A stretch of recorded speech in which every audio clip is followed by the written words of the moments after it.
सरदार घराणी ही सगळी ज्यांनी मर्दुमकी गाजवली आपल्या मराठी सैन्यामध्ये शिवाजी महाराजांपासून पेशवे काळांपर्यंत, तर त्यांचे वारस आता नेमकं काय करतायत?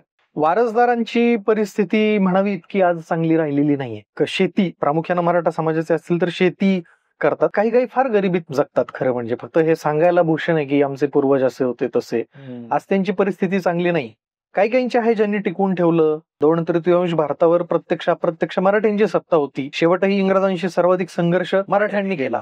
या 1.5-200 ह्या सगळ्या वर्षांमध्ये फार खूप अशा व्यक्ती आहेत, खूप अशी घराणी आहेत ज्यांचं योगदान आहे आणि त्यांचा इतिहास समोर आलेला नाही. गावोगावात त्यांचे वाडे त्यांच्या कर्तृत्वाची साक्ष देत उभे आहेत. मोठा वारसा तो आहे. भाऊबंदकी, वाडे आणि हा इतिहास, हा सगळा वारसा, जी कारण आहेत ना हा सगळं जतन न केल्यामागची महत्वाचं कारण म्हणजे भाऊबंदकी. शापच आहे महाराष्ट्राला तो. वाड्यात कोणाचा तरी मृत्यू झालेला असतो आणि मग ते भूत अमावस्येला, आणि तो अमावस्येलाच झालेला असतो आणि ते भूत फिरताना दिसतं वाड्याभोवती. हा, अशा बऱ्याचशा कथा आहेत. किती मिळाली अशी भूत तुम्हाला सापडली? भूत आहेत 2-3-4 ठिकाणी आहेत. म्हणजे म्हणतात लोक. खजिना मात्र भरपूर ठिकाणी सापडला म्हणतात. नाही, सापडला नाही म्हणतात असं. तर गुप्तधनाच्या आशेनं 2 नवजात बालकांचे बळी दिले होते तिथं. शिकल्या सवरलेल्या माणसांनी सगळा तो जादूटोणा, तो प्रयोग केलेला आणि 2 नवजात बालकांचे बळी दिले. पहिल्या बाजीरावांनी विस्तार मराठी राज्याचा केला, ते यमुनेपर्यंत गेले हे आपल्याला सांगितलं जातं. पण रघुजी भोसल्यांनी त्या काळात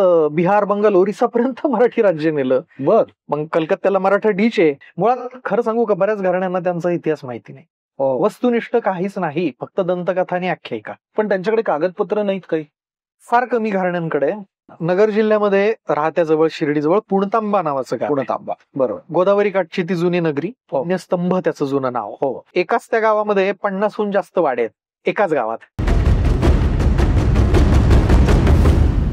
नमस्कार, बुक विश्वच्या पॉडकास्ट मालिकेमध्ये आजच्या भागात मी अक्षय वाटवे तुम्हा सगळ्यांचं मनपूर्वक स्वागत करतो.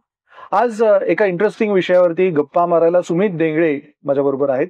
इंजिनिअरिंग आणि नंतर जर्नालिझम केलेले सुमित डेंगळे हे इतिहासाच्या पानांमध्ये दडलेल्या पण थोड्याशा दुर्लक्षित राहिलेल्या अशा विषयावरती संशोधन करतात.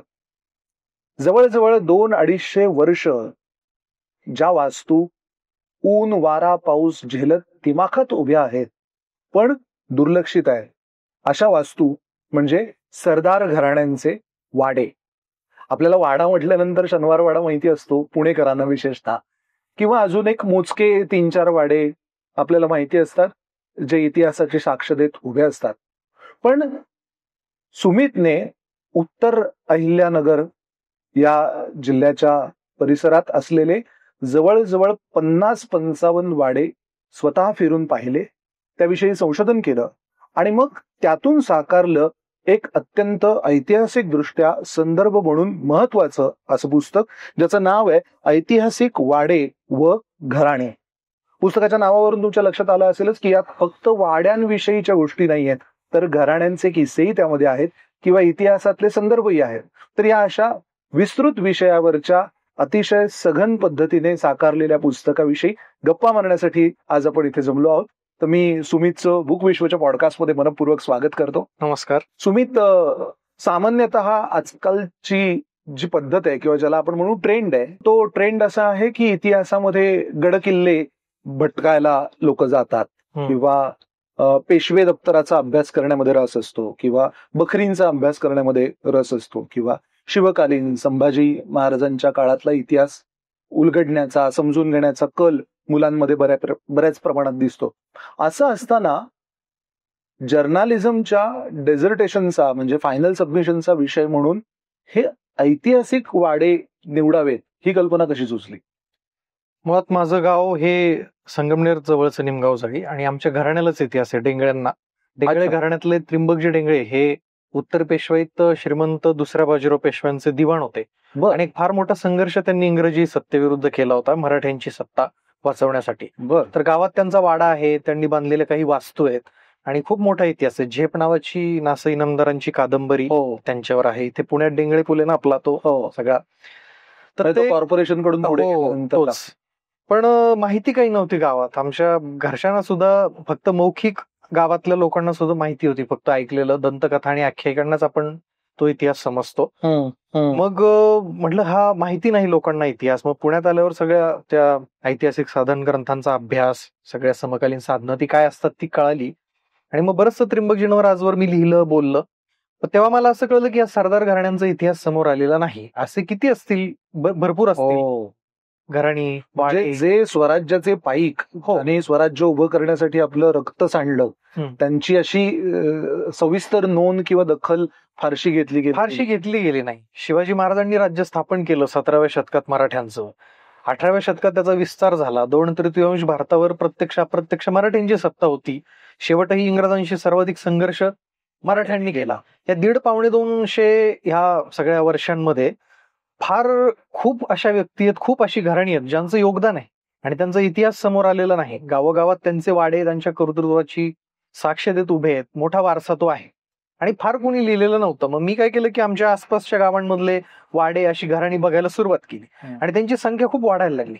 कोणीही लिहिलेलं नाही, कोणाची लेखणी, कोणाचा पॉडकास्ट तिथपर्यंत पोहोचला नव्हता.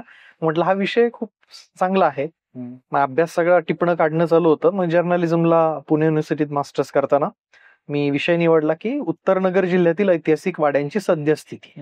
आणि तो रिपोर्टिंगच्या अंगानं ते सगळं वर्तमान सध्या त्या वाड्यांचं काय आहे, घराण्यांचं आणि इतिहास त्याच्यात, अर्थात त्या घराण्याचा इतिहास, मग काय दंतकथा आख्यायिका प्रचलित आहेत, काय वस्तू आहेत त्यांच्याकडे, आज काय करतायत त्यांचे वारसदार, हा सगळं तो ते डॉक्युमेंटेशन किंवा रिपोर्टाज बेसिकली त्याचा संग्रह तो आहे. हे तुम्ही आता बोलताना उत्तर नगर जिल्हा असं जो म्हटलात, तर कदाचित महाराष्ट्रातल्या आमच्या सगळ्या दर्शकांना, प्रेक्षकांना त्याचं नेमकं भौगोलिक स्थान कळणार नाही. म्हणजे मलाही पटकरून नजरेसमोर आलं नाही की उत्तर नगर जिल्हा म्हणजे नेमका कुठला भाग.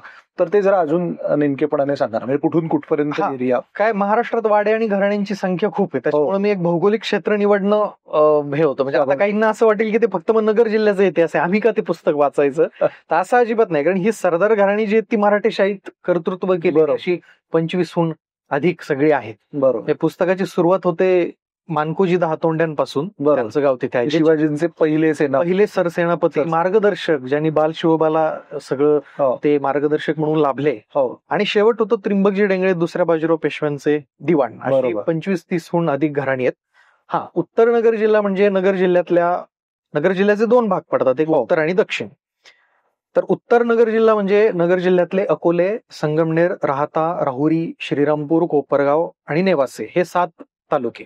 गोदावरी प्रवरेच्या काठचा हा प्रदेश आणि जो आज अलीकडे सहकारी साखर कारखानदारी आणि सगळ्या गोष्टींनी खूप प्रसिद्ध आहे, त्या भागातले मी वाडे आणि घराणी घेतली.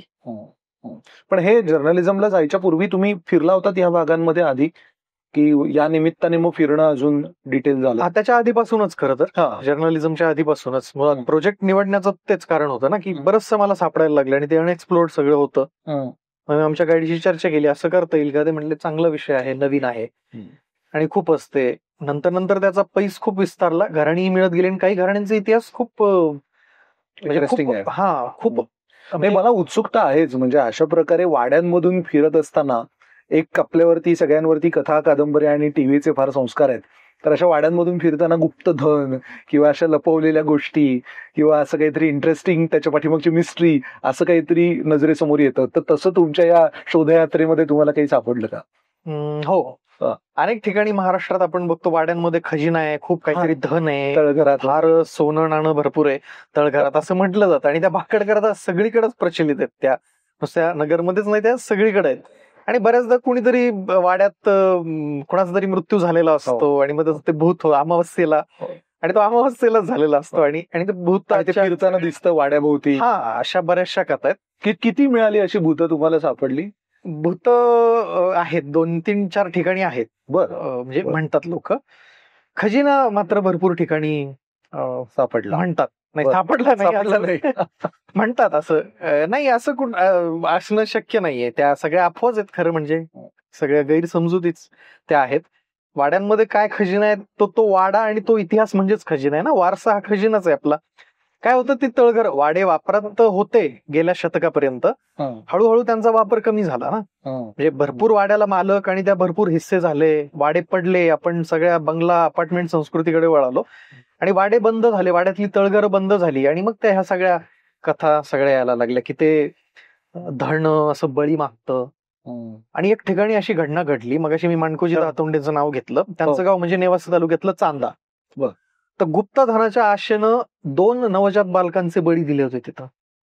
शिकल्या सवरलेल्या माणसांनी सगळा तो जादूटोणा, तो प्रयोग केलेला आणि 2 नवजात बालकांचे बळी दिले की त्या धन मागतं ते, आणि मग ते आपोआप बळी दिल्यावर धन वर येतं, असं काहीतरी ती अफवा, गैरसमजूत होती.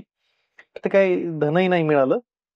बाकी अनेक ठिकाणी अमावस्या पौर्णिमेला नैवेद्य ठेवणं त्या धनाला, हो. आणि मग ते आपोआप ते नैवेद्य गायब गायब होतो. हो.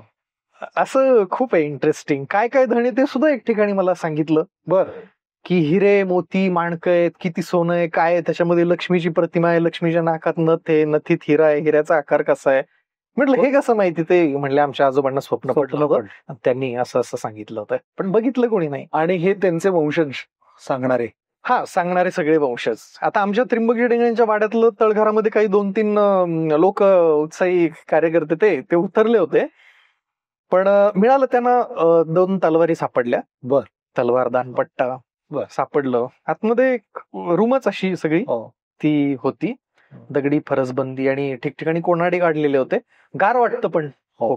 मुळात याचा उपयोग तळघरांचा ना ह्या स्टोरेजसाठी व्हायचा. कागदपत्र सगळी किंवा धान्य स्टोअर करण्यासाठी त्याला व्हायचा. कीड लागू नये. हा, कालांतराने ती बंद झाली आणि त्याच्या अनुषंगाने ह्या सगळ्या कथा हे झाल्या. नाही, आजकाल वाड्यांची सगळी तळघरं, माझं तर म्हणणं ती उचकायला पाहिजे, बघायला पाहिजे.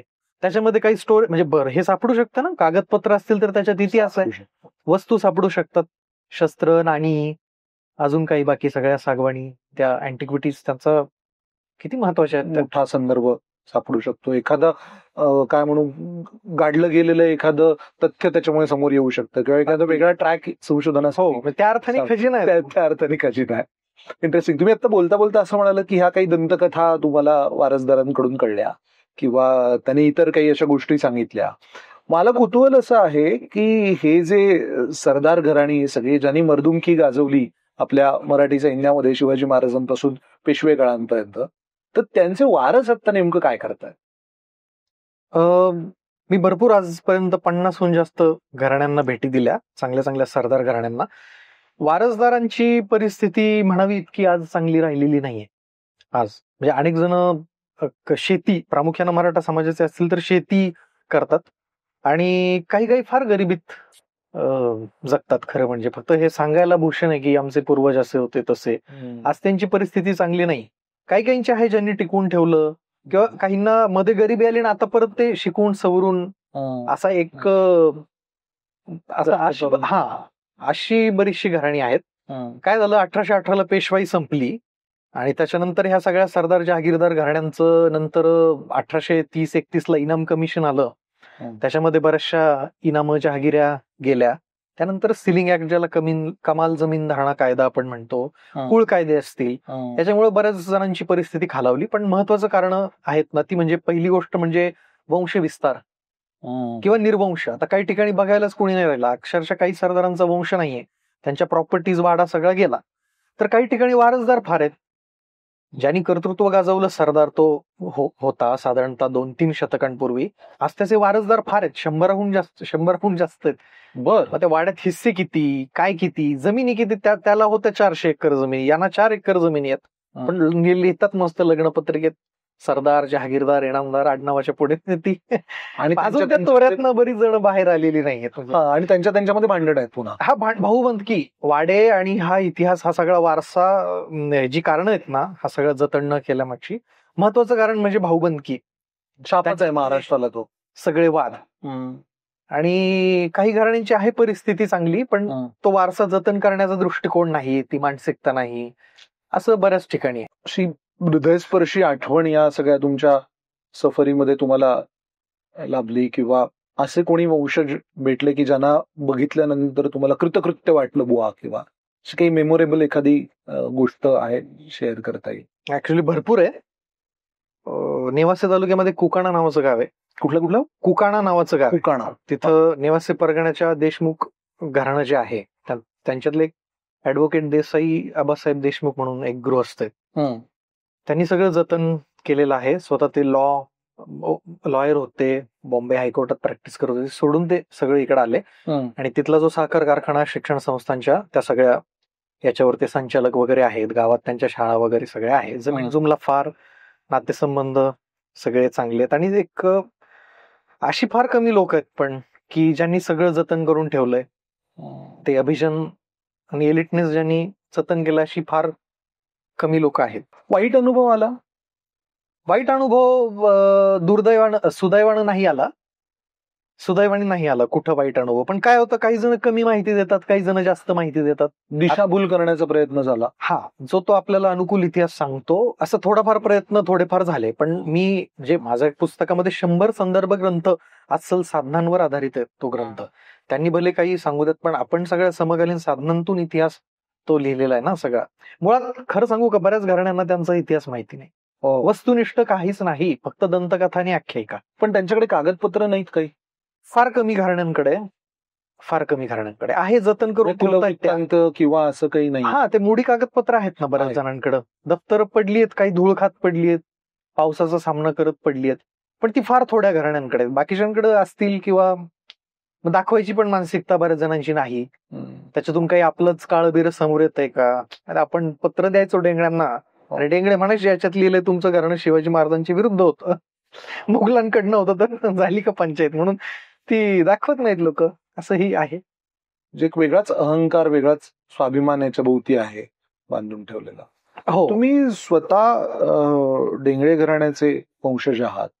याचा किती फायदा किंवा गैरसोय झाली हे सगळं संशोधन हो, हा महत्वाचा प्रश्न आहे. त्या डेंगळे घराण्यातला मी असल्यामुळं किंवा त्या भागातलं आमचं तसं बडं असलं ना मोठं. हा, त्याच्यामुळं मग काही नाही लोकांनी, म्हणून मी सांगितलं ना, सुदैवाने वाईट अनुभव आले नाही. तर पूर्वीच्या इतिहासकारांना, इतिहासाचे राजवाड्यांना, पोतदारांना असे अनुभव आलेत सरदार घराण्यांचे. आता यांचा तोरा पण गेला आणि कोणतरी झाला लिहिताय आपल्यावर काहीतरी म्हणून.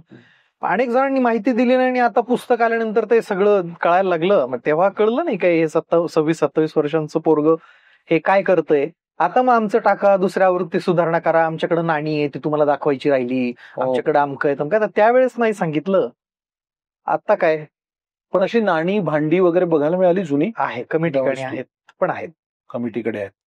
इंटरेस्टिंग आहे. पण लोक जागृत झाली जास्त त्या पुस्तकानंतर. हा, म्हणजे मला त्या प्रश्नावरती यायचंच होतं की पुस्तकाला प्रतिसाद कसा मिळतो आहे. तर तो अर्थातच चांगला मिळतोय. पहिली आवृत्ती संपत आलेली आहे, तर ती साधारण स्थापत्य शैलीच्या दृष्टिकोनातून किंवा वाड्याचा एकूण आकार, रूप यातले कितपत अवशेष आता शिल्लक आहेत आणि त्यावरून इतिहासावरती कसा प्रकाश पडतो किंवा ऐतिहासिक दृष्ट्या काय माहिती हाती लागते किंवा दंतकथांमधून मौखिक परंपरेतली काय माहिती हाती लागते असं जाणवलं या सगळ्या संशोधनामध्ये. नाही, मग दंतकथा आणि आख्यायिकातनं धागा मिळू शकतो फक्त आपल्याला. इतिहास जो आहे तो आपल्याला अस्सल साधनांनिशी, सगळ्या समकालीन पत्रांनी, कुणी काय लिहिलंय संदर्भ ग्रंथ, त्यांनीच आपल्याला शोधायला लागतो. बरोबर. बऱ्याच जणांकडे स्वतःचं दफ्तर नाहीये, पत्र वगैरे, त्याच्यामुळे. आणि आख्यायिकांतून एखादा धागा आपल्याला मिळू शकतो. की मी अनेक घराण्यांना म्हणायचो, आता काहींना अगदीच माहिती नाही, पण निदान धागा मिळाला की तुम्ही कुणाच्या पदरी होता, पेशव्यांच्या, बडोद्याच्या गायकवाडांच्या, इंदोरच्या होळकरांच्या की ग्वाल्हेरच्या शिंद्यांच्या, तेवढं तरी सांगा, आडनाव गाव, आम्ही शोधतो इतिहास.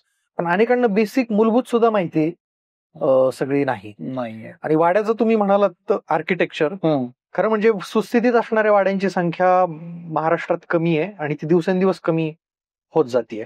वाडा संस्कृतीच लोप पावत चालली आहे. आता पुण्यातही किती वाडे आहेत, सगळे रास्त्यांचा, शितोळ्यांचा, मुजुमदारांचा, असे 2-4 वाडे फक्त शिल्लक आहेत पुण्यात, जे सुस्थितीमध्ये. हा, जे सुस्थितीत आहे.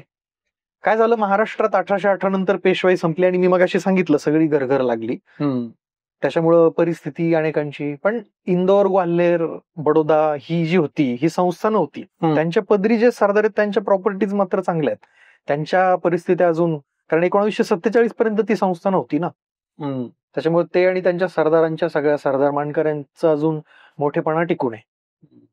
वाडे सुस्थितीतले फार कमी आहेत. आमच्या भागात संगमनेरच्या देशमुखांचा वाडा, संगमनेर तालुक्यातल्या पानोडीच्या सरदार थोरात दिनकरराव घराण्याचा वाडा, कोपरगावचा रघुनाथराव पेशव्यांचा वाडा, नानासाहेबांचे लहाने बंधू रघुनाथरावांचा कोपरगावला सुंदर वाडा आहे. तो राज्य पुरातत्व खातं त्याचं हे करतंय, जतन आणि संवर्धन. तो उत्तम आहे. आणि पुणतांबा, नेवासे ही गावं जी आहेत ना नगर जिल्ह्यात, सांगायला पाहिजे धार्मिक गावं होती. तिथं वाड्यांची संख्या खूप आहे. शास्त्री पंडितांचे ते वाडे आहेत सगळे. तिथं फार वाडे आहेत. सुस्थितीतले काही आहेत, काही नाही.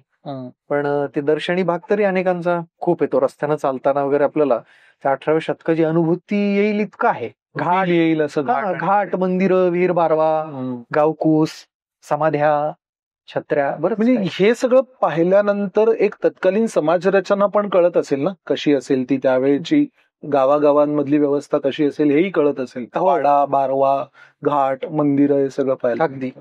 आता तुमच्या बोलण्यात असा उल्लेख आला की एक वाडा पुरातत्व खात्याने जतन करायला घेतलेला आहे.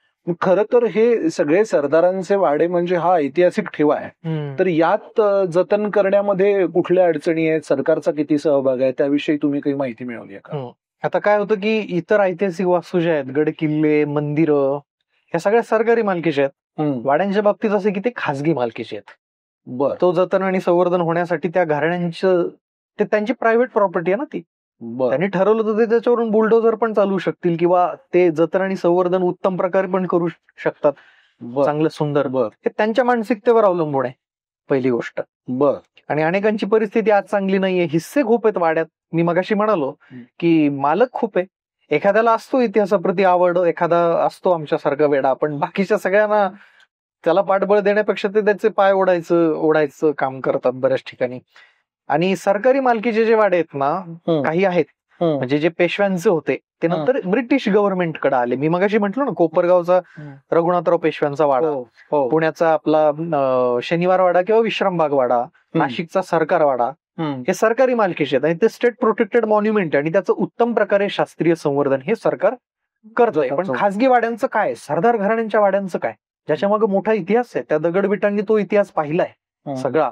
कर्तृत्वानं शून्यातनं ती मंडळी पुढे आली, एवढं सगळं नाव केलं. त्या वारशाचं काय, फार कमी वाडे महाराष्ट्रात आहेत जे तसं खासगी, अगदी बोटावर मोजण्यासारखी उदाहरण आहे. इथं पुणे जिल्ह्यात भोर तालुक्यात कारी नावाचं गाव, तिथं जेधेंचा वाडा आहे. तो त्यांच्या वंशजांनी सरकारची मदत घेऊन तो डेव्हलप केलाय. तोही राज्य पुरातत्व खात्याकडे हस्तांतरित होऊन तो उत्तम प्रकारे जतन होतोय. आणि खासगी याच्यात सांगायचं झालं तर पुणे जिल्ह्यातल्या पुरंदर तालुक्यात जाधवगड आहे, फोर्ट जाधवगड. तो त्यांचे वंशज जे आहेत, जाधवराव, सरदार पिलाजी जाधवरावांचे वंशज, त्यांनी उत्तम प्रकारे तिथे हेरिटेज हॉटेल, विठ्ठल कामतांची मदत घेऊन आणि ते सगळं केलंय. तोही एक चांगला ब्रँड फोर्ट जाधवगड म्हणून विकसित झालाय. पण त्याला लोक विरोध करतात की तिथे काय हॉटेल्स कशाला चालू करायची, काय करायचं. पण मग त्याचं संवर्धन जतन कसं होणार ना. लोक येतात बाहेरून, राज्याच्या बाहेरनं लोक तिथे येत आहेत, त्यांना मराठी संस्कृती कळतीये, सगळी मराठ्यांचा इतिहास करतोय, वाडा संस्कृती कळतीये, पिलाजीराव जाधवरावांचा इतिहास कळतोय. तर चांगल्या गोष्टी आहेत या सगळ्या. पॅरलली आपण इतिहास पण समोर आणला पाहिजे. एकूण किती वाडे फिरून झाले आणि त्यापैकी आता पुस्तकामध्ये नेमके किती आहेत? म्हणजे 25 पेक्षा जास्त आहेत. पुस्तकाची सुरुवात होते माणकोजी दहातोंडे, मी मगाशी सांगितलं ते पहिले सरसेनापती होते. दुसरे गोमाजी काका पाणसंबळ आहेत, ते राहुरी तालुक्यात सडे या गावात त्यांचे वंशज असतात. शिवाजी महाराजांचे एक मार्गदर्शक, जिजाऊंचे कारभारी पुण्यात ते होते, गोमाजी काका. टीव्ही सिरियल मध्ये असतं ना, गोमाजी काकांचं ते कॅरेक्टर आहे. त्यांची मुलं खंडेराव आणि महादजी हे सुद्धा संभाजी महाराज आणि राजाराम महाराजांच्या काळात स्वराज्य रक्षणाच्या कार्यामध्ये होते. त्यानंतर कवींद्र परमानंद हे नेवाशाचे होते, ज्यांनी पहिलं चरित्र शिवाजी महाराजांचं लिहिलं, श्री शिवभारत. त्यांची पुढची पिढी सुद्धा कवींद्र कवीश्वर त्यांना किताब होता आणि त्यांच्या पुढच्या पिढीच्या सुद्धा रचना छत्रपती घराण्यांवर, पुढच्या राजांवर आहेत. त्यानंतर शिवजन्माच्या वेळेसची जाधवराव, मोहिते, निंबाळकर अशी काही घराणी माझ्या पुस्तकामध्ये आहेत. त्यानंतर थोडा आपण पुढे गेलो तर छत्रपती राजाराम महाराज, ताराबाई साहेब आणि शाहूंच्या काळातला सरदार थोरात दिनकरराव घराणा आहे. शकोजी थोरात म्हणून सरदार, मोठे सरंजामदार त्या काळामध्ये होते. वीरगाव नावाचं गाव त्यांचं अकोले तालुक्यातल्या. त्यानंतर पेशवाईमध्ये 3.5 शहाण्यांपैकी एक ज्यांना म्हटलं जातं ते विठ्ठल सुंदर परश्रामी, हे कोतुळ नावाचं त्यांचं गाव आहे, ते सुद्धा आहे. हैदराबादच्या निजामाचे ते दिवाण आणि मुत्सद्दी माणूस तो होता. त्यानंतर रघुनाथराव पेशव्यांचे वाडे कोपरगावला आहे. आनंदीबाई आणि ती सगळी मुलं तिची, बाजीराव आणि चिमाजी आप्पा तिथे राहिले होते. ते वाडे आणि तो इतिहास, आनंदीबाई तिथं राहायच्या, त्यांचं रोजचं स्केड्यूल काय होतं, अस्सल समकालीन पत्रांनिशी त्यांचं कोपरगावचं जीवन, ते इंटरेस्टिंग सगळं आहे. त्यानंतर अकोले आणि त्या सगळ्या रतनगड, हरिश्चंद्रगड भागामध्ये काही आदिवासी नायकांनी बंड केलं होतं. जावजी बांबळे म्हणून एक होते, म्हणजे पेशव्यांविरुद्ध काही किल्ले त्यांनी ताब्यात घेतले होते. बर. चक्क ते बंड मोडायला पेशव्यांनाच नमतं धोरण घेऊन घ्यावं लागलं त्यांच्या विरोधात. ते फार इंटरेस्टिंग आहे अशा गोष्टी. असं बरंच आहे. आता मला किती कॉन्टेंट त्याच्यात बराच आहे. त्यानंतर पुढं 1785 ज्यांनी आग्रा किल्ला जिंकला ते रायाजी पाटील शिंदे, महाजी शिंद्यांचे सरदार. त्यांनी आग्रा, अलीगड सारखे किल्ले जिंकले. राजपुतान्यात ते गेले, दिल्लीला होते, असे माहिती नाही लोकांना. असे सरदार आहेत. रामजी पाटील जाधव नावाचे एक सरदार आहे, पानोडी म्हणून त्यांचं गाव संगमनेर तालुक्यातल्या. ते शिंद्यांकडून पेशव्यांकडे वकील होते, महाजी शिंद्यांकडून नाना फडणीसांकडे वकील. मुत्सद्दी माणूस, सुंदर त्यांचा वाडा आणि ते सगळा वारसा त्या गावामध्ये आहे. त्यानंतर शेटे म्हणून एक सरदार आहे, बाणाजी शेटे. हे दौलतराव शिंद्यांचे दिवाण होते. फार मोठं ते सोनई नावाचं त्यांचं गाव. त्यानंतर नारोपंत आवटी म्हणून आहेत सरदार, जे श्रीरामपूर तालुक्यातल्या मालुंजाचे, रायगडचे ते शेवटचे सुभेदार होते. आणि 1818 ते इंग्रजांनी हल्ला करून तो रायगड घेतला. आणि त्याच्याशी निगडीत त्यांच्या बऱ्याच इंटरेस्टिंग स्टोरीज आहेत, त्या पुस्तकामध्ये आहेत. आण्याबा राहतेकर म्हणून दुसऱ्या बाजीरावांचे एक सरदार होते, 3-4 प्रांताचे सुभेदार होते. त्यानंतर त्रिंबकजी डेंगळे होते, दुसऱ्या बाजीराव पेशव्यांचे सरदार. इंग्रजांविरुद्ध संघर्ष केला, 10 वर्ष कारावास काशीजवळच्या एका किल्ल्यामध्ये त्यांनी भोगला. आदिवासी समाजाची मूठ बांधली सरदारांची. अशी बरीचशी घराणी आहेत. मला जितकी सुचली तितकी मी सांगितली, पण ती अनएक्सप्लोर्ड आहे. त्यांच्यावर फारसं कोणी लिहिलेलं नव्हतं. म्हणजे सरदार वाडे आणि सरदार घराणी अशी साधारण याची मांडणी आहे. हो, नाही मांडणी म्हणजे आता रिपोर्टाज आहे. मी मगाशी म्हणालो वाडा त्याचं स्थापत्य आहे, त्या घराण्यांचा इतिहास आहे, किंवा त्या घराण्याच्या मूळ पुरुषानं जो पराक्रम केला त्याच्या पराक्रमाचा तो ससंदर्भ इतिहास आहे. काय दंतकथा आख्यायिका प्रचलित आहेत त्यांच्याकडे, मौखिक माहिती जी इतिहास नाही पण लोकसाहित्याच्या दृष्टीने त्याला महत्व आहे ते आहे. काय काय वस्तू आहेत त्यांच्याकडे, गावात त्यांनी बांधलेल्या वास्तू आहेत, त्यांचे नातेसंबंध, चालीरीती, परंपरा, सद्यस्थिती, आणि तो वारसा वाचवणं आपल्याला जतन करायचं असेल तर भविष्यात काय करता येईल याचे उपाय, असं सगळं आहे. म्हणजे नुसतं वाड्यांची ललित वर्णनं पण नाहीयेत, किंवा नुसताच इतिहास पण खूप फॅक्टसह तो बोजड वाटणारा असा पण नाही. असं एक इंटरडिसिप्लिनरी दृष्टीनं मी त्याला सगळं पाहिलंय, आणि थर्ड पर्सन नॅरेशननं ते रिपोर्टाज लिहिलेलं आहे. आता तुम्ही बोलता बोलता तुम्ही असं म्हणालात की काही दंतकथा आख्यायिका अशाही सापडलेल्या आहेत, आणि काही रीतिरिवाज, परंपरा, जीवन पद्धती त्या घराण्याच्या ह्याचाही उल्लेख आहे. तर अशी एखादी इंटरेस्टिंग दंतकथा सांगा ना. हैदराबादच्या निजामाचे दिवाण होते विठ्ठल सुंदर परशुरामी, म्हणजे ते 3.5 शाण्यांपैकी एक. ते फेमस आहेत पुण्यात 3.5 शाणे. आणि त्यांची एक दंतकथा आख्यायिका आहे चांगली प्रचलित, की असं म्हणतात ते पूर्वी पेशवाईमध्ये होते. साधे कारकून होते ते फडावर पेशवाईत, आणि नानासाहेब पेशव्यांनी त्यांचा अपमान केला, त्यांना एक टोमणा मारला. माध्यम दिनम बुद्धिहीनम. ते देशस्थ ब्राह्मण होते, आणि देशस्थांमध्ये माध्यम दिन एक शाखा असते. तर त्याच्यावरून त्यांना ते जातीवरून गेलं की माझा हा अपमान आहे, आणि त्यांनी तडकाफडकी पेशवाई सोडली. ते हैदराबादच्या निजामाकडे गेले, आणि तिथं ते कारकून आणि त्या सगळ्या पेशातून कर्तृत्वाच्या जोरावर ते दिवाण झाले असं म्हणतात. पण ऐतिहासिक कागदपत्रांमध्ये बघितलं तर याला काही आधार नाहीये. एका बखरीत असा उल्लेख आहे की ते कविजंगांच्या सेवेत होते. कविजंग एक नगरचे किल्लेदार असणार एक मुस्लिम जहागीरदार घराणं होतं महाराष्ट्रातलं. आपल्या पुस्तकामध्ये ते आहे. आणि त्या कविजंगांच्या पदरी ते होते, आणि तिथून ते निजामाच्या पदरी आले. पेशवाईतल्या सेवेचा त्यांचा पुरावा नाहीये, पण ही दंतकथा फार वापरली जाते, आणि त्याच्यावरून कोकणस्थ पेशवे आणि देशस्थ सगळ्या सरदारांमध्ये ते देशस्थ कोकणस्थ ते. तुम्ही आज असं कोकणस्थ देशस्थचा संदर्भ सांगितला, तसं ह्या सरदारांमध्ये वेगवेगळ्या समाजातून आलेली सरदार. तर त्याच्याबद्दल थोडस सांगा ना, कारण ते पुस्तकामध्ये सविस्तर आलेले आहे संदर्भाने. खरं मराठा समाजाची घराणी जास्त आहेत. वतनदारदार, सरंजामदार जास्त मराठा समाजाचे होते. त्याच्या पाठोपाठ ब्राह्मण समाजाची आहेत. त्याच्या व्यतिरिक्तही आहेत आदिवासी, कोळी, काही नाईक घराणी सक्रिय होती. मी सांगितलं डोंगर दऱ्यांमध्ये मावळ जो भाग आहे, म्हणजे नगर जिल्ह्याचा अकोले, जुन्नर त्या भागातली, ती पुस्तकामध्ये आहेत. नाभिक समाजाचा एक वाडा आहे. नाभिक समाजाचा कुठे आहे? आणि तो नगर जिल्ह्यामध्ये शिर्डीपासून एक कोराळे नावाचं गाव आहे, तिथं तो वाडा आहे. आणि ते इंदोरला होळकरांकडे वैद्य होते.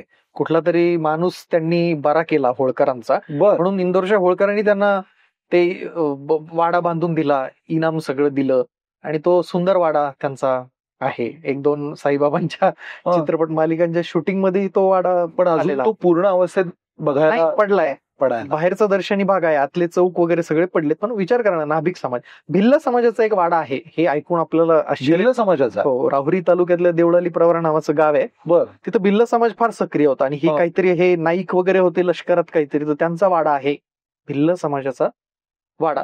बाकी धनगर समाजाचे आहेत. मराठा समाजाच्या बरोबरीनं धनगर समाजही मराठ्यांच्या इतिहासामध्ये होता. होळकरांचे काही सरदार होते, त्यांचेही वाडे आहेत ते पुस्तकामध्ये, ते वाडे आहेत. मुस्लिमांचे आहेत. बर. कविशंग खानांची एक मोठी गडी आहे, म्हणजे 40-50 1 एकरात 1-1.5 एकरात ती मोठी, तिला 60-70 फूट तिची भिंत आहे. बापरे. तिच्यावर तोफ आहे. कुठं काय म्हणजे नेवाशावरून पैठणला जाताना ती लागते आणि काय जणू काही भुईकोट किल्ला आहे की काय असं वाटतं. इतिहास कोणाला माहित नाही. 12 दरी आहे तिथं सुंदर. या सगळ्या सुंदर वास्तू आहेत अशा. आडगावांमध्ये फार वारसा दडलाय. आणि ह्या बऱ्यापैकी आता म्हणजे सुस्थितीमध्ये आहे ती गडी बऱ्यापैकी. आहे. येस. म्हणजे हे चांगलं पर्यटन स्थळ म्हणून विकसित होऊ शकतं अशी भरपूर ठिकाणं आहेत. मी मगाशी म्हणालो पुंतांबा, नेवासे, इथं तर वाड्यांची गावं आहेत ही मुळात. बर. तिथले भरपूर वाडे, पण बेवारस ते वाडे पडलेत. प्रामुख्यानं ब्राह्मण समाजाचे ते वाडे आहेत. अनेक मंडळी नोकरी शिक्षणानिमित्त बाहेर पडतात आणि त्यांचं काहींचा निर्वंश होतो, पण बाहेर पडण्याचा कल ब्राह्मण समाजात जास्त आहे. तुलनेनं मराठा समाजाचं काय की ते राहतात वतनावर तिथं, त्याच्यामुळे. पण मग ते भाऊबंदके करत एकमेकांचे गळे दाबतात अगदी. ते असं आहे. काही ठिकाणी निर्वंश झालाय तर काही ठिकाणी भरपूर वारसदार आहेत असं. पण ही जशी तुम्ही उदाहरण सांगितली तशी तुम्हाला काही एक असं म्हणजे काय म्हणू आदर्शवत अशी घराणी मिळाली असतील ना की ज्याने खूप चांगल्या रीतीने जतन जोपासना केलेली आहे आणि पुढच्या पिढीसमोर एक आदर्श घालून दिलाय का? अशी फारच दुर्मिळ आहेत. अशी फारच दुर्मिळ आहेत खरं तर, आमच्या भागात तरी दुर्मिळ आहे. संगमनेरला देशमुखांचा वाडा आहे, तो जतन करतायत शास्त्रीय पद्धतीनं. तो जरासा जतन सगळा होतोय, करतायत. हा. पण दुर्दैवानं अशी उदाहरणं कमी आहेत. आणि मी मगाशी म्हणालो तुम्हाला, कोपरगावचा तो पेशव्यांचा वाडा हा राज्य पुरातत्व खातं. ह्या वाड्यांमधून फिरत असताना आता तुम्ही उल्लेख केलात की आनंदीबाई जिथे राहत होत्या तो वाडा तुम्हाला बघायला मिळाला आणि मग तिथे आनंदीबाईंची दिनचर्या कशी होती त्याच्याबद्दल, तर ते काय काय करायच्या, म्हणजे काय एक्झॅक्ट त्यांचं रुटीन कसं होतं तिकडे, काय काय उल्लेख सापडतात त्याचे बरेचसे उल्लेख आहेत पुस्तकामध्ये, ते आहेत. इथं सांगितलं तर पुस्तक विकत घेणार नाहीत लोक, इथलं ऐकून पुस्तक विकत घेतील. अच्छा. दिवसभर व्रतवैकल्यांमध्ये वेळ जायचा. एकट्या बाई काय करणार, बागेत जायच्या. बाग होती पेशव्यांची तिथं. कोपरगावला ना नदी 2 भागांमध्ये अशी विभागून बेट तयार झालेलं आहे, त्याला बेट कोपरगाव म्हणतात. आणि तिथं शुक्राचार्यांचं जुनं मंदिर आहे, जगातलं एकमेव शुक्राचार्य मुनींचं मंदिर. शुक्राचार्यांचं? येस. त्याच्या दक्षिणेला तो वाडा होता. आता तो वाडा नाहीये. दुसरा कोपरगाव शहरात होता पेशव्यांचा, तो आहे. तो डेव्हलप करतोय, स्टेट प्रोटेक्टेड मॉन्युमेंट तो आहे. इकडला वाडा सध्या नाहीये. तिथं त्या होत्या आणि फार चौकशी होती त्यांना. कुणी जरी आलं पाहुणा तरी त्याला फार चौकशी केली जायची. एक म्हाताऱ्या बाई आल्या होत्या की मला भेटायचंय. त्या म्हणाल्या की मी गंगापूरवरून, मला गंगापूर म्हणजे नाशिक जवळ, तिथं नानासाहेब पेशव्यांच्या पत्नी गोपिकाबाई राहत होते. मी गोपिकाबाईंची परमिशन घेऊन आले. पण हे म्हटले खरंच या बाईनं घेतलीये की नाही परमिशन. तर त्यावेळेस ते गोपिकाबाईंना विचारण्यात आलं. म्हणजे डाक हे करायचे ना त्यावेळेस, ते पत्र पाठवून तातडीनं ते सगळं, त्याला काही वेळ लागला असेल, एखादा दिवसही गेला असेल, आणि विचारलं की खरंच ह्या बाईनं, मला त्या बाईंचं नाव आठवत नाहीये, की यांनी परवानगी घेतली. हो, आणि तिला भेटू द्या. आणि मग तिला भेटू दिलं. जे नातेवाईक यायचे आनंदीबाईंचे, त्यांना सुद्धा चौकशी करून आत सोडायचे. दिवसभर व्रतवैकल्यांमध्ये वेळ जायचा.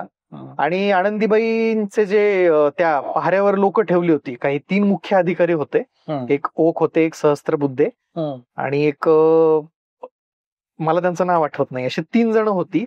तर ती नाना फडणवीसांना पुण्यात सगळं वर्तमान कळवायची, बाईंनी काय केलं काय नाही. बऱ्याच इंटरेस्टिंग गोष्टी आहेत. आणि आनंदीबाई बोलून परखड होत्या.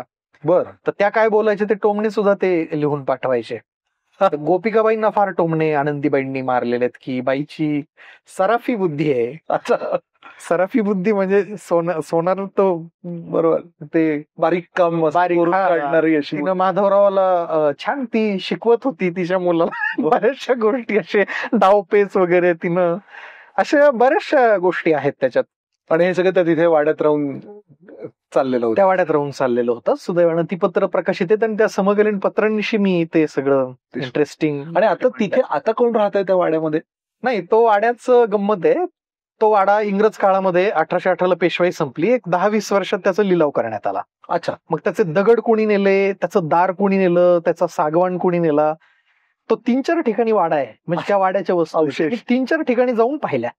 हो, म्हणजे त्यातला जो सागवानी सगळं स्ट्रक्चर आहे ते येवल्याला एक छबिलदासांची हवेली आहे. हा. छबिलदासांची पेढी आहे, ते मोठे सावकार नगरशेठ होते, हो. तिथं बरंच सामान आहे. त्याचा बरं. मागचा दरवाजा वाड्याचा हा कोपरगावच्या त्या शुक्राचार्य मंदिराच्या मुख्य दरवाजा म्हणून सध्या आहे. बरं. आणि मुख्य दरवाजा जो होता तिथला हा. चांगला 15-1 फुटांचा तो दरवाजा होता. हा. तो कुठं गेला मी फार शोध घेतला त्याचा, आणि मला नंतर ते सापडलं की तो बरं. श्रीरामपूर तालुक्यात डोमेग्राम म्हणून आहे, डोमगाव. बरं. तिथं महानुभावांचा आश्रम आहे. महानुभावांच्या हो. संप्रदायात डोमगावला फार महत्व आहे. तर त्या आश्रमात तो दरवाजा आहे. मग मी एक दिवस गेलो होतो आणि भरपूर संध्याकाळ रात्र झाली, आणि असंच त्या आश्रमात नदीकाठचं ते गाव, वाटेनं नीट रस्ता पण नव्हता त्या गावाला जायला.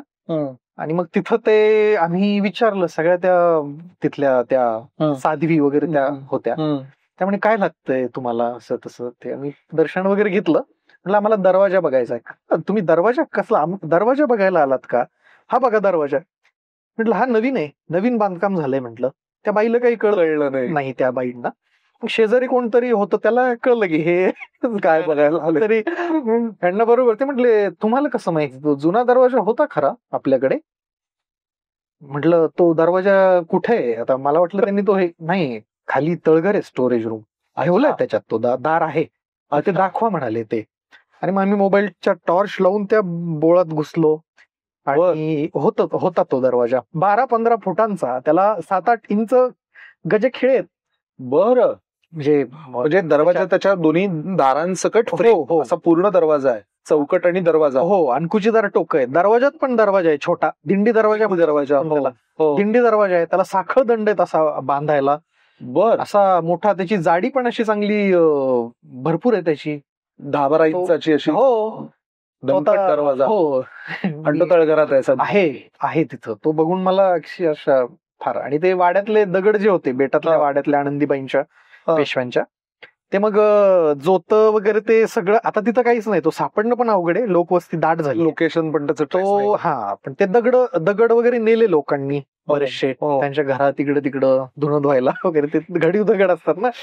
आणि ज्यांनी त्या वाड्याचे दगड घेतले त्यांचं भविष्यात कधीच चांगलं झालं नाही, असं एक समजूत आहे त्या भागात. ज्यांनी दगड नेले त्यांचं काहीतरी आर्थिक परिस्थिती तरी बिघडली, घरात तर कोणतरी.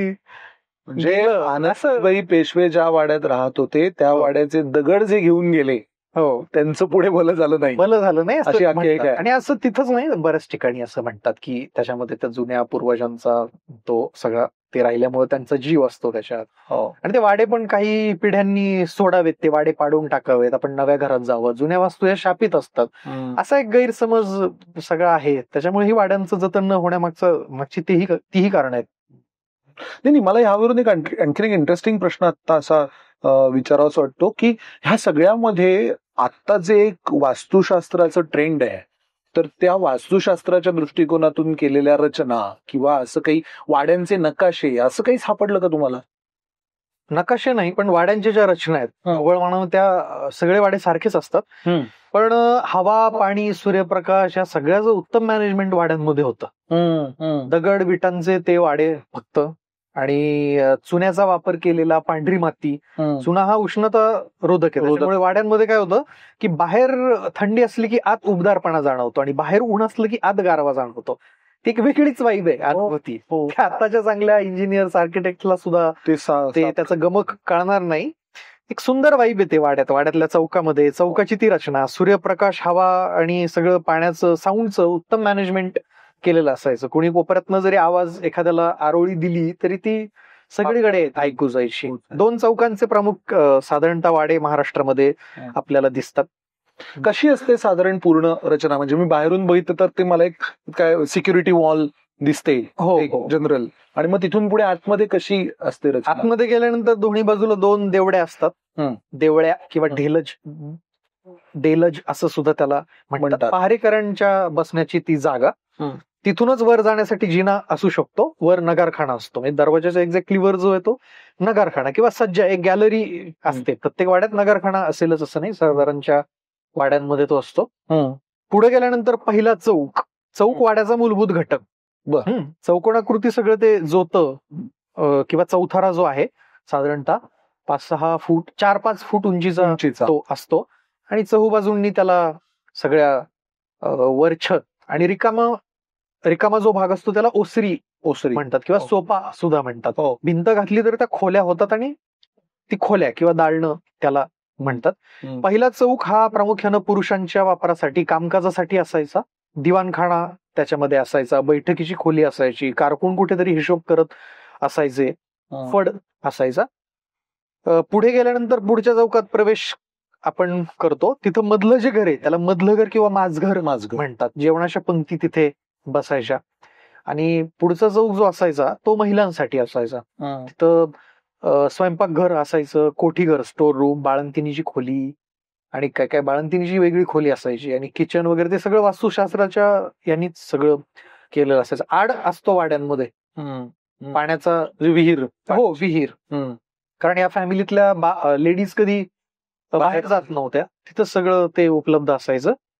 आणि काही वाड्यांमध्ये कारंजा सुद्धा दिसतो. म्हणजे ते नैसर्गिक कसं ते मोटर नसताना सुद्धा ते पाण्याचं मॅनेजमेंट आणि खापरी कौलाच्या त्या नळ्यांच्या साह्यानं पाण्याचं मॅनेजमेंट वाड्यामध्ये पाणी पूर्ण वाड्यात केलेलं असायचं. ग्रॅव्हिटीनच ते आडात रांजणात आलं की ते सगळ्या नळांना त्या सगळ्या ठिकाणी जायचं. चौकातलं ते उत्तम सगळ्या गोष्टी होत्या. आणि तळघर असेल. तळघर होती, बळद होती. बळद धान्य साठवण्यासाठी ती पेव किंवा बळद त्याला म्हणतो. तळघर असायची वाड्यांमध्ये, त्याला जाण्यासाठी मार्ग असायचा. आणि बऱ्याच ठिकाणी भुयारी मार्ग पण असायचे बरं का. म्हणजे वाड्यांमधून कुठल्या तरी मंदिरात जाण्यासाठी, कुठल्या तरी बागेत जाण्यासाठी, खास करून मंदिरांमध्ये जाण्यासाठी भुयारी मार्ग असायचे. महिला मंडळी त्या मार्गांचा वापर मार्गाने. असा पूर्ण सुस्थितीत असलेला किंवा बघता येईल, फिरता येईल असा एखादा तरी वाडा शिल्लक आहे आपल्या परिसरामध्ये? नगर जिल्ह्यामध्ये संगमनेरच्या म्हस्के देशमुखांचा जो वाडा आहे तो आहे. पानोडीच्या सरदार थोरातांचा वाडा आहे. असे 2 प्रश्न झालाय. हो. बरं, तुम्ही बोलताना मगाशी असं म्हणालात की या सगळ्या तुमच्या उपक्रमामध्ये एका घराण्याला त्यांचा सगळा इतिहास कळला आणि मग एक वेगळा त्यांचा प्रवास सुरू झाला. तो काहीतरी एक किस्सा आपण मगाशी बोललो होतो, शेटे घराणं. हो येस. बऱ्याचदा काय व्हायचं, मी आमच्या गावच्या आसपासचे वाडे बघायचो आणि त्यांना काही इतिहास माहित नाही. म्हणजे वाडे बघायचे आणि इकडं पुण्यात येऊन तो इतिहास शोधायचा. बऱ्याचदा असं व्हायचं, मला सगळ्या संदर्भ ग्रंथांमध्ये, साधनांमध्ये उल्लेख मिळायचे, त्या अनुषंगानं मी तिथं जाऊन शोध घ्यायचो त्यांच्या वारसांचा. एकदा असंच मला वाचताना मिळालं की पेशव्यांचं आणि होळकरांचं त्यावेळेस वाजलेलं होतं आणि यशवंतराव होळकर हे दुसऱ्या बाजीरावांच्या सगळ्या त्या मुलखात स्वारी करून आले आणि त्यांनी नगरच्या भागात बराचसा लूट त्यांनी केली. तर शिंद्यांचे आणि पेशव्यांच्या सरदारांची गावं त्यांनी लुटली. तर त्याच्यामध्ये 3-4 सरदारांची नावं आणि त्यांच्या गावांची नावं होती. त्या 4 पैकी 3 मला माहिती होते, पण एक मला माहिती नव्हतं.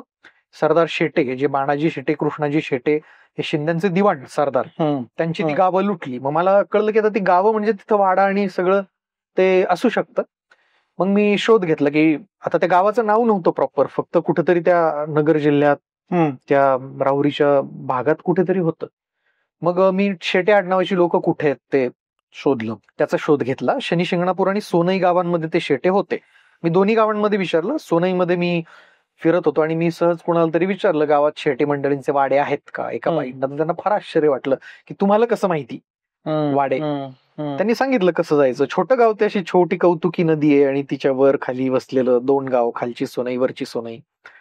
तर त्या गावात मी गेलो. पेठेत बरेचसे वाडे, पण तो एक वाडा भरपूर मोठा होता आणि मला ते कळलं की गावात गावोगावी प्रचंड खूप वाडे असतात ना गावच्या पाटलांचे, कुलकर्ण्यांचे, पण भव्य दिव्य असतात ते सरदार घराण्याचे वाडे असतात. ते मला कळालं. मी म्हटलं बरोबर आपण बहुधा आलो असावं. कोणाला तरी विचारलं, मी बरोबर हा शेटेंचाच वाडा आहे. पडला उंच तो 2 मजली सगळा पण पडला. म्हटलं याचे मालक कुठे राहतात? त्यांनी सांगितलं गावात कुठेतरी राहतात, अपार्टमेंट वगैरे. म्हणजे ते मोठं गाव होतं, ज्या अर्थी अपार्टमेंट, सोसायटी सगळं आहे. मग तिथं एक तर मला म्हणजे बोलायला इंट्रोवर्ट असल्यामुळे मी स्वतः, पण माझ्या बरोबर एक सर होते हजारे म्हणून, तर ते म्हणले नाही चला परत आपलं येणं होत नाही, आपण पुण्याला जातो आणि मग बघितलं असतं का काय, आपण फार कळकळ करतो, तुम्हीच करता ती आणि फोनवर बोर करता. मग आम्ही गेलो तिथं, दार वाजवलं, म्हणलं शेटे आहेत का, शेट्यांचा आम्हाला इतिहास सापडला, मानाजी शेटे, कृष्णाजी शेटे असं. त्या बाई चाट झाल्या, म्हणजे त्यांना वाटलं हे काय हे असंच आहे, पण त्यांना कळलं ते अंदाज की आता त्यांच्याकडे काही माहिती नव्हती, पण ही मिळतीये. त्यांनी आत बोलवलं, त्यांचे यजमान आले आणि त्यांना इतकं आश्चर्य वाटलं जेव्हा मी त्यांना इतिहास सांगितला. कोणतरी एक आलं आणि बरोबर ते म्हटले आमच्या समोर दुसरा एक शेट्यांचा वाडा आहे आमच्या भाऊकीतला. म्हटलं बरोबर, मला काय सापडलंय, कृष्णाजी आणि बाणाजी दोघं भाऊ होते, बरोबर, ती दोन्ही वाडे ते तसंच आहे. आणि मग तो फार त्याला आनंद झाला. तो म्हणाला मी आलोच 2 मिनिटात. म्हटलं कुठं चालला, मटण घेऊन येतो, जेवण तुम्ही करा. नाही काही जेवण वगैरे नका, काही माहिती मग जुन्या मंडळींकडनं घेतली आणि मी घरी गेलो आणि एक बाणाजी शेट्टींची सोनई म्हणून एक 200-250 शब्दांची पोस्ट मी फेसबुकला केली. तर ती इतकी व्हायरल झाली त्या गावात, त्या पंचक्रोशीत, इतके फोन, लाईक, कमेंट, शेअर, आणि ते सगळं गाव आज ओळखायला लागलं. त्या शेट्यांचा इतिहास मी बाहेर काढला. पुस्तकात मग सविस्तर तर आहेच, पण त्या एक 200 शब्दाच्या पोस्टनं फार परिणाम केला. त्यांच्यातलं एक कुटुंब शेटेंचं अमेरिकेत होतं. बरं. त्यांचाही मला फोन आला. प्रकाशराव शेटे म्हणून ते आहेत, 2 पिढ्यांपासून अमेरिकेत गेलेले आणि वेगवेगळ्या क्षेत्रात त्या घराण्यातली मंडळी पुढे आहेत. कोण केमिकल इंडस्ट्री, कोण न्यूक्लिअर इंडस्ट्री, कोण सिनेसृष्टीत पण आहे कुठं त्या लॉस एंजेलिसला कुठं तिकडं गावात. ते फार त्यांना सगळ्या गोष्टी फार भारी वाटल्या.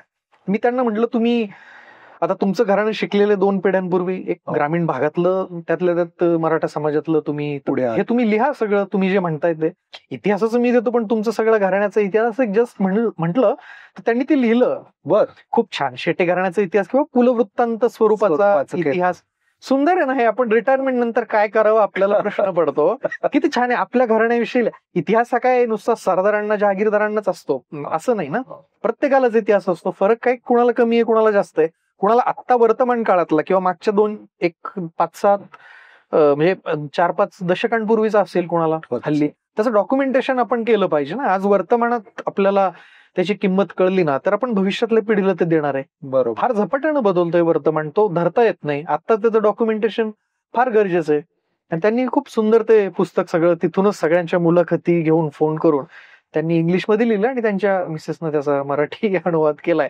आणि गावातली ही सगळी शेटे मंडळी आता सगळी एकत्र झाली. त्यांचा व्हॉट्सअपचा ग्रुप झालाय. आता ते काहीतरी करणार आहेत मेळावा, मलाही बोलवणार आहेत. आणि मग मध्ये मला एक नाना फडणवीसांच्या पत्रात त्या शेट्यांची मृत्यूची तारीख सापडली. नाना फडणवीसांच्या पत्रात लिहिलेलं होतं की कृष्णाजी शेटे वारले, भले माणूस होते, काल वारले. 20 मे 1797 ते पत्र आहे. याच्यात 19 मी त्यांना सांगितलं, हे बघ तारीख सापडली निधनाची 19 मे. मग त्यांनी छोटस त्यांच्या घरात काहीतरी केलं. सगळं उलगडतं ते एक धागा. सुमित, तुम्ही आता बोलताय आणि माझ्या असं लक्षात आलं की आपण फार इतिहास म्हणून मग एका साम्राज्याचा इतिहास, एका सत्तेचा इतिहास असं सगळं बघतो, पण प्रत्येक घराण्याचा हा छोटा छोटा ऐतिहासिक वारसा किती हृदयस्पर्शी आहे. म्हणजे हा शेटे घराण्याला तुम्ही 150-200 वर्षापूर्वीच्या त्यांच्या पूर्वजांशी जोडून दिलत ना. हो. एक चांगला कनेक्ट, त्यामुळे त्यांना एक आधार तयार झाला असेल. म्हणजे ही प्रत्येकाला उत्सुकता असेलच ना की माझे पणजोबा कोण होते, माझे खापर पणजोबा कोण होते, आणि त्यांना ते शोधायचं कसं हे माहिती नसेल. मी ह्या कामातून एक वेगळा म्हणजे संशोधन आणि प्लस त्याला जोडीला एक वेगळं एक काम, आनंद मिळतो. आणि बऱ्याचशा घराण्यांचा इतिहास समोर आलेला नाहीये. मी सांगितलं छत्रपती शिवाजी महाराजांपासून ते शेवटच्या पेशव्यांपर्यंत भरपूर अशी घराणी आहेत, दुर्लक्षित आहेत ती.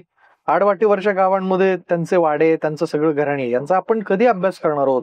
आपण तेच सांगून लोक पण कंटाळले. घटना प्रसंगांपुरता मराठ्यांचा इतिहास मर्यादित राहिलाय. शिवाजी महाराज, संभाजी महाराज, पानिपतचं युद्ध, आणि संपला आमचा इतिहास. हा एक वेगळा विषय होऊ शकतो वक्त्यांना बोलायला की महाराष्ट्राची सरदार घराणी, त्यांचं कर्तृत्व, त्यांची पुढची पिढी, हा एक चांगला व्याख्यानांचा विषय फार प्रसिद्ध. आणि मुळात मराठेशाही मध्ये सरदारांच्या हातात फार सत्ता होती. मराठेशाहीची सत्ता ही बऱ्याच अंशी विकेंद्रित होती.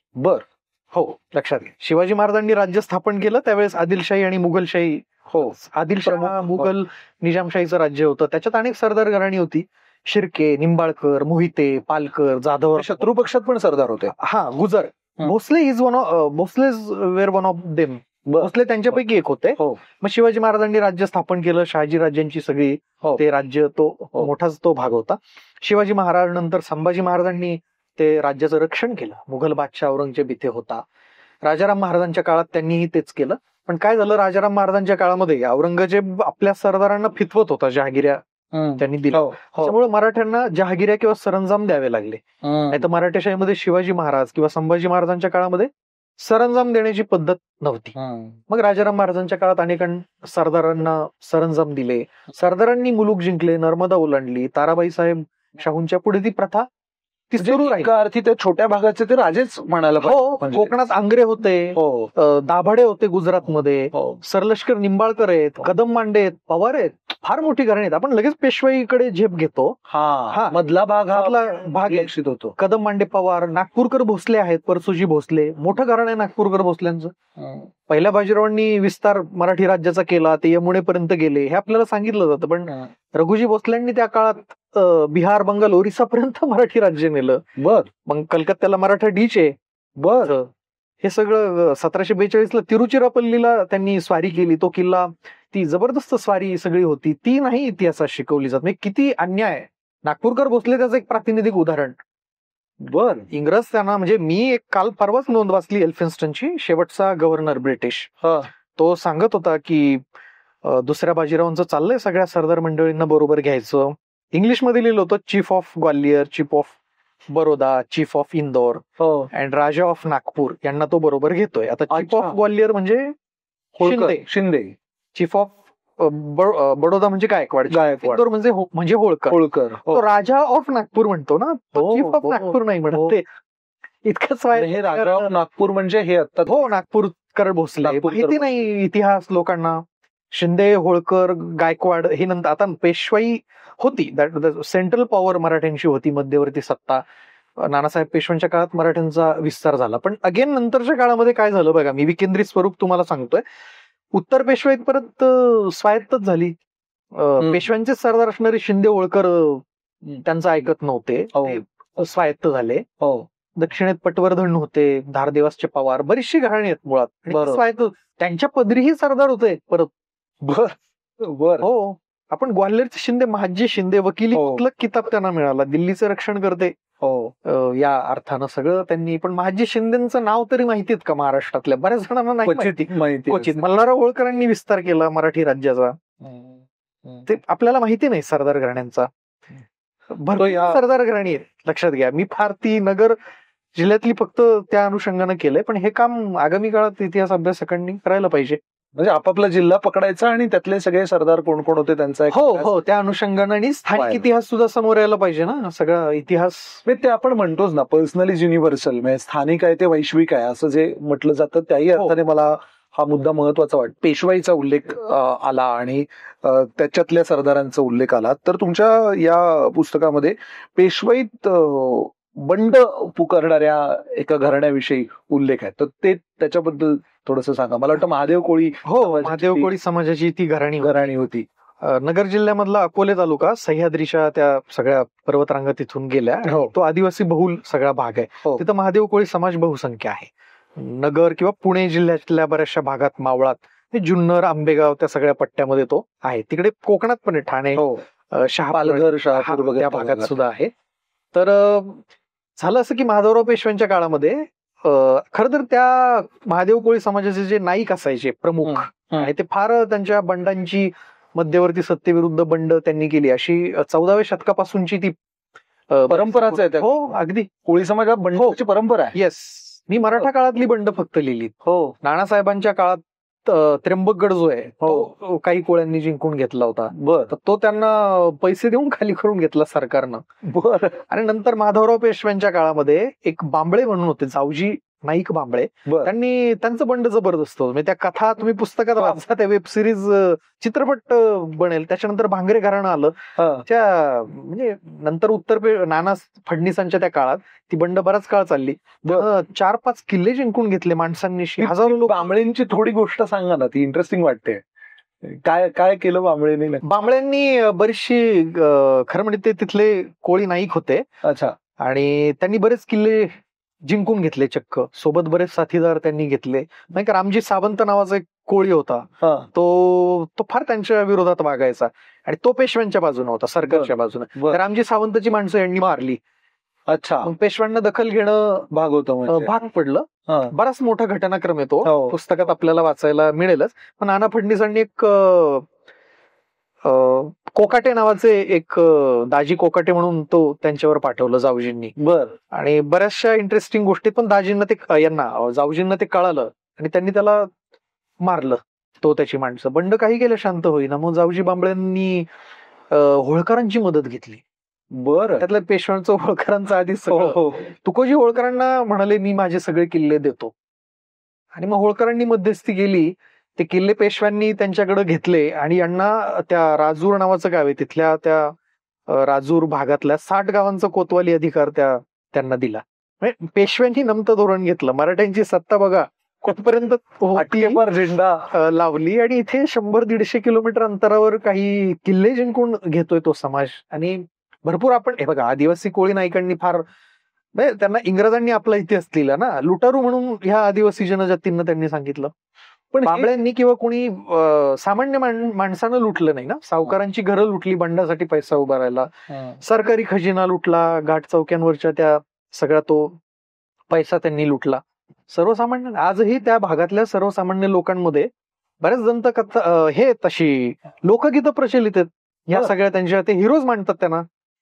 त्याच्यानंतर एक भांगरे घराणं आलं. दुसऱ्या बाजीराव पेशव्यांच्या काळात रामजी भांगरेंनी फार मोठं बंड केलं. परत पेशव्यांनी त्यांना विशेष अधिकार दिले.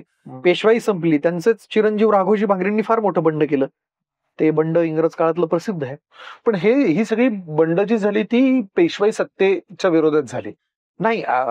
पेशवाई म्हणून नाही, ती पॉवर, सेंट्रल पॉवर ती होती. शिवाजी महाराजांच्या काळात म्हणजे निजामशाहीच्या काळात पण बंड ती झालेली आहे. स्वतंत्र डोंगर दऱ्यांमध्ये राहणारा हा समाज मुळात स्वातंत्र्यप्रिय, स्वतःच्या याच्यामध्ये राहणारा सगळा होता. आणि ते काहीतरी वसुली हक्क, या भागात आम्हाला काहीतरी अधिकार मिळावेत म्हणून ती बंड होती. चिवट होती माणसे. हो, विशेष आहे. म्हणजे एवढी वर्ष जो येईल सत्ताधीश त्याच्या विरुद्ध आपण बंड पुकारून आपलं स्वातंत्र्य अबाधित ठेवायचं. हा, त्या नाईकांना असं जर वाटलं आपल्या स्वातंत्र्याचा संकोच होतोय, आपलं सार्वभौमत्व थोडंसं, ती सगळी बंड करायची आणि मध्यवर्ती सत्तेला सुद्धा दखल घ्यायला लागेल. डोकेदुखी असा तो सगळा इतिहास आहे. हे सगळे वाडे फिरत असताना आपल्या भारतीय स्वातंत्र्य लढ्याच्या संदर्भात काही वाड्यांचं किंवा सरदार घराण्यांचं योगदान असलेलं असं संदर्भ काही सापडले का तुम्हाला उत्तरनगर जिल्ह्यामध्ये, अहिल्यानगर? नाही, मधल्या काळामध्ये एक तर सरदार जागीरदारांची परिस्थिती काही चांगली नव्हती आणि बरीचशी घराणी त्या प्रवाहाच्या बरोबर आपला मोठेपणा सगळं टिकून ठेवायचं असेल तर प्रवाहाच्या बरोबर बरीचशी घराणी राहायची. त्याच्यामुळे फार असं काही तसं स्वातंत्र्य लढ्यात सहभाग किंवा त्याला काही पाठबळ दिलंय किंवा इतका प्रभावी नाही. काय झालं, ती घराणी नंतर शिथिल झाली. त्याला बरीचशी कारण आहेत, आपण मगाशी ती सांगितली. हा, बरीचशी की बरेचसे कायदे आले. पण त्या घराण्यां महत्वाचं कारण हे आहे की विलासी वृत्ती, उधळगिरी, चंगळवाद, मोठेपणात त्या सगळं राहणं, ते दांभिक अहंकारी वृत्ती, त्या जमिनी विकणं, मौज मजा करणं, यांनी बरीच घराणी संपली. खरं म्हणजे भाऊबंद म्हणजे वंशविस्तार त्या सगळ्या गोष्टी आहे, पण मोठेपणा आणि त्या सगळ्या गोष्टींमध्ये बरीचशी घराणी तशीच लयाला गेली. ते तुमच्या पुस्तकामध्ये एका गावाचा उल्लेख वाड्यांचं गाव असा आहे. हो, तर त्या वाड्यांच्या गावाबद्दल आम्हाला आवडेल ऐकायला. नगर जिल्ह्यामध्ये राहत्याजवळ, शिर्डीजवळ पुणतांबा नावाचं गाव. पुणतांबा, बरोबर. गोदावरी काठची ती जुनी नगरी, पुण्यस्तंभ त्याचं जुनं नाव. हो, फार जुनं ते गाव आहे. त्या गावामध्ये मधले जे वाडे आहेत, मुळात ती धार्मिक नगरी, शास्त्री पंडितांचे ते सगळे वाडे होते. वेदाध्ययन ती मंडळी करायची. त्या गावात वेद पाठशाळा होत्या. अलीकडे आता बंद पडल्या त्या. काशीला, पैठणला उच्च शिक्षण घेण्यासाठी ती तिथली प्राथमिक तयारी इथे करून घ्यायची, जायची. आणि तिथं भरपूर वाडे आहेत. म्हणजे एकाच त्या गावामध्ये 50हून जास्त वाडे आहेत एकाच गावात. बर. आणि किती एरिया आहे गावाचा साधारण? तो नाही सांगता येत, पण गावासारखं गाव आहे ते. इतकं फार मोठं नाही, 100-200 घरांचं, 200-500 घरांचं गाव नाही, जास्त मोठं आहे त्या मानानं. आणि तिथं भरपूर म्हणजे 250 एक आडनावाचे ब्राह्मण तिथे होते. 250 कुटुंब 50हून जास्त आडनावाची पूर्वी तिथे होती. बर बर. काळानुरूप ती काहींचा निर्वंश झाला. नोकरी शिक्षणानिमित्त बऱ्याच जणांनी गाव सोडलं. होळकरांचा वाडा तिथे होता. काहीतरी पुण्य त्या भूमीमध्ये अहिल्याबाई होळकरांना वाटलं म्हणून तिथे वाडा बांधला. हत्ती सगट, अंबारी सगट आत जाईल इतका मोठा दरवाजा त्या वाड्याचा होता. भरपूर वाडे आहेत. चितळकरांचा वाडा होता. रामचंद्र चितळकर, सी रामचंद्र संगीतकार ते तिथले होते. अच्छा, ते पुणतांब्याचे आहे. हो, ते पुणतांब्याचे. बरीचशी मंडळी आहेत पुणतांब्याची. बरेच वाडे पडले. त्या वाड्यांचं वैशिष्ट्य म्हणजे त्यांना आपण प्रवेशद्वारातून करतो ना, हो, त्याच्या खाली तळघर असायचं. तर प्रवेशद्वाराच्याच बाजूला अशी तळघरच जायच्या खोलीचा दरवाजा होता. बर. हो, तो त्या शास्त्री पंडितांचं ते काय म्हणतो कामकाज किंवा ऑफिसच असायचं. खाली तळघर. म्हणजे आतमध्ये घरची लोक राहायची. हा, तर कोणी आलं काय ज्योतिष वगैरे बघायला काय, तर त्या तळघरात त्या रूम मध्ये जायचं. अच्छा, अशी ती. आपण आजकाल कसं म्हणजे खाली ते सगळे शॉप्स गाळे आणि वर राहतो ना, तसा तो प्रकार होता. ते मला पुणतांब्यातच दिसलं. ते बाकी फारसं मला महाराष्ट्रात म्हणजे मला कुठं तो प्रकार दिसला नाही. उंच उंच जोती आहे ती, बहुधा गोदावरीला पूर येईल म्हणून काय ती घेतली असावीत. भरपूर वाड्यात गल्लोगल्ली गेलं ना, इतकी सुंदर वाईब आहे. सगळा फरसबंद रस्ते सगळे होते. बर. हो, सगळ्या नॅरो गल्ल्या आहेत सगळ्या अशा.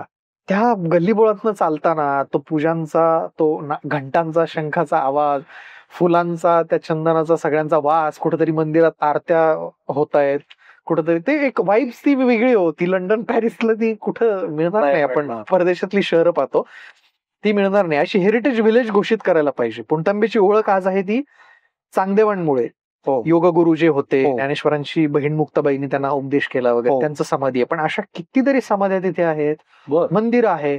अख्ख्या गावाला वेस होती, गावकूस होतं, 6-8 वेशी त्या गावाला होत्या. भरपूर वाडे आहे.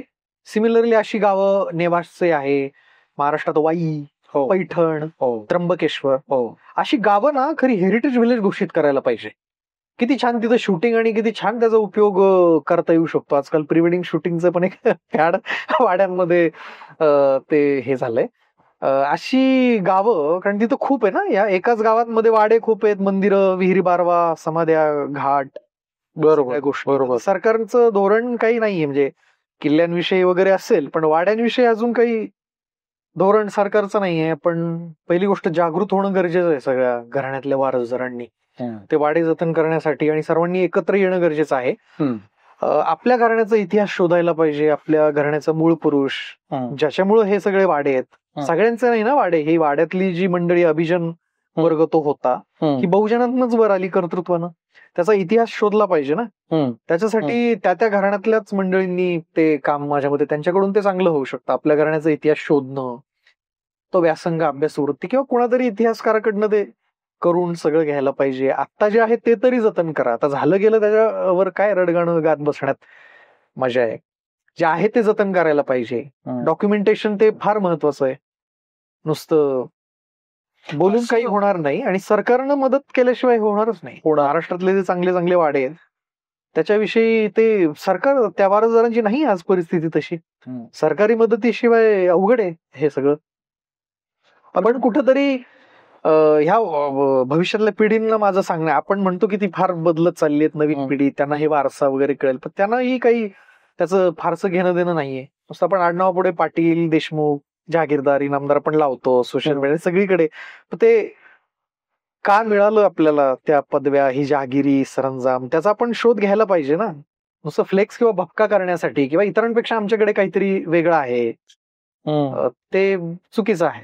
नाही, म्हणजे हे असे वेगवेगळे प्रयत्न, उपक्रम आपण सुचवता, इंटरेस्टिंग आहेच हे सगळं. तुम्ही स्वतः त्र्यंबकजी डेंगळ्यांच्या वारशाचं जतन, संवर्धन करण्याच्या दृष्टीने काही उपक्रम राबवताय. तुमचा जो मूळ गाव आहे निमगाव जाळी, तिथे तुम्ही असे काही उपक्रम सुरू केलेले आहेत, तर त्याविषयी थोडंसं सांगा. आम्ही आमचं निमगाव जाळी जे गाव आहे ना, संगमनेर जवळ आहे ते गाव, तिथं त्र्यंबकजी डेंगळ्यांचा जो वाडा आहे तिथं आम्ही हेरिटेज वॉक्स घेत असतो, आणि भरपूर प्रतिसाद लोकांचा आहे. कुणी ना कुणी वाडा बघायला ते सगळं येत असतं, आणि त्या माध्यमातून बऱ्याचशा शालेय सहली येतात, बरेचसे हौशी इतिहासप्रेमी मंडळी येतात, पर्यटक येतात, कॉन्झर्वेशन आर्किटेक्ट्स येतात, आणि त्यांना तो वाडा सगळा दाखवतो. आणि त्र्यंबकजी डेंगळ्यांची पुण्यतिथी आम्ही गेल्या 4-5 वर्षांपासून साजरी करतो. त्यानिमित्तानं वेगवेगळे उपक्रम आम्ही घेतो.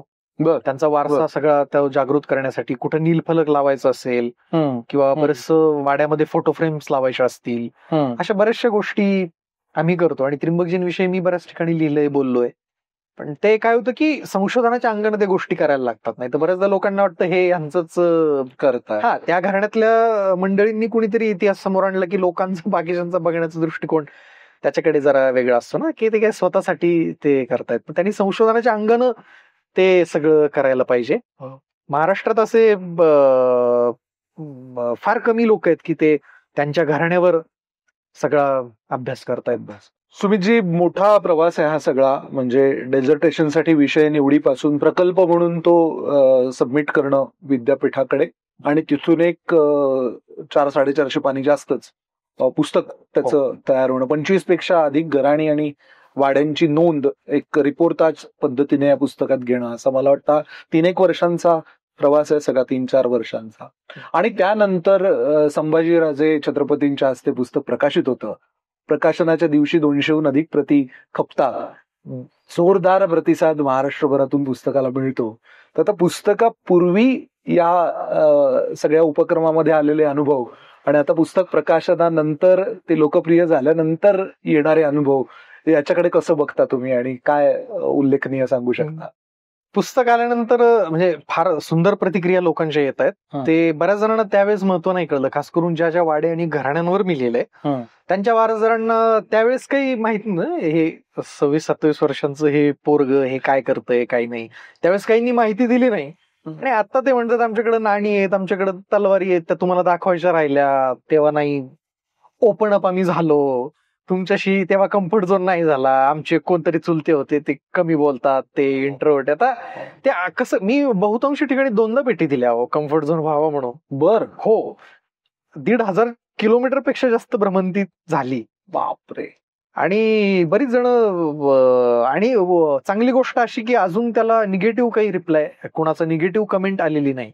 आता अनेकदा काय होतं, त्या घराण्यांचे वारसदार आहेत त्यांच्याकडून ते थोडंसं, कारण हल्ली अस्मिता टोकदार झालेले आहेत लोकांच्या, विनाकारणच आहे ते खरं. पण वारसदारांकडून चांगलं स्वागत झालं. एक फक्त आली की ते म्हणाले, फोन आला म्हणे, या सगळं मी लिहिलं.